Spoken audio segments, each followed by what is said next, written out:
অবশ্যই তাণ্ডব সিনেমায় যুক্ত হচ্ছেন আফরান নিশো, সাথে সিয়ামও থাকছেন। এবার ঈদে তাণ্ডব সিনেমায় জ্বর তুলবিতে কোনো সন্দেহ নেই। এদিকে আবার শোনা যাচ্ছে ফারহানও নাকি থাকছে তাণ্ডব সিনেমায়। তো এটা কতটুকু সত্যি, এই বিষয় নিয়ে সম্পূর্ণ আপনাদের সাথে বিস্তারিত আলোচনা করব। এই ঈদে মুক্তি পাচ্ছে 9টি সিনেমা। কোন কোন সিনেমা মুক্তি পাবে আর কেমনই বা চলবে সিনেমাগুলো, এই সম্পর্কে চলুন এক নজরে বিষয়গুলো দেখে আসি।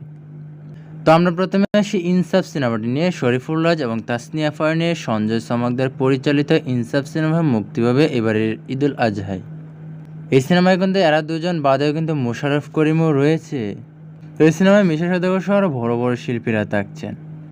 এদিকে অনেকদিন পর আরফিন শুভ আসছে নীলচক্র নিয়ে।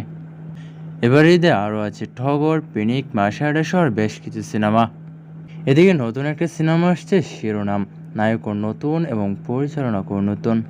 সিনেমাটি কেমন চলবে এটা একমাত্র মুক্তির পরই বলা যাবে।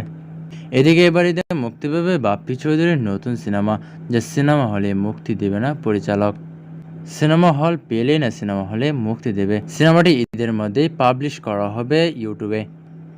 পরিচালনা আমরা তাণ্ডব নিয়ে কথা বলি। যমুনা টিভি গতকাল একটা পোস্ট করে সেখানে দেওয়া ছিল যে আসন্ন কুরবানি ঈদে মেগাস্টার সাকিবের সাথে তাণ্ডবে যুক্ত হচ্ছে নতুন জন।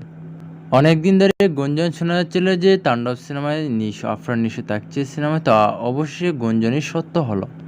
তাণ্ডবে ছোট ক্যামিও চরিত্রে অভিনয় করেছেন নিশো। আবার সিয়ামও থাকছে এই সিনেমায়।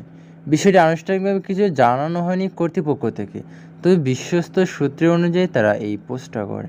সাকিবের সিনেমায় এভাবে সিয়াম নিশোর সঙ্গে হওয়াকে ইতিবাচক মনে করছেন সিনেমা বিশ্লেষকরা। তো এই পোস্টের পর তেমন একটা প্রতিক্রিয়া দেখা যায়নি সোশ্যাল মিডিয়ায়।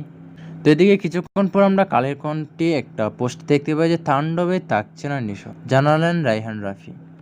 এদিকে যমুনা টিভি এক কথা বলছে এবং কালের কণ্ঠ কিন্তু আরেক কথা বলছে, দুইটা মিলে একটা মিক্স হয়ে গেল। তো এখানে এখনো কনফার্ম হওয়া যাচ্ছে না যে কেডা থাকছে বা না থাকছে।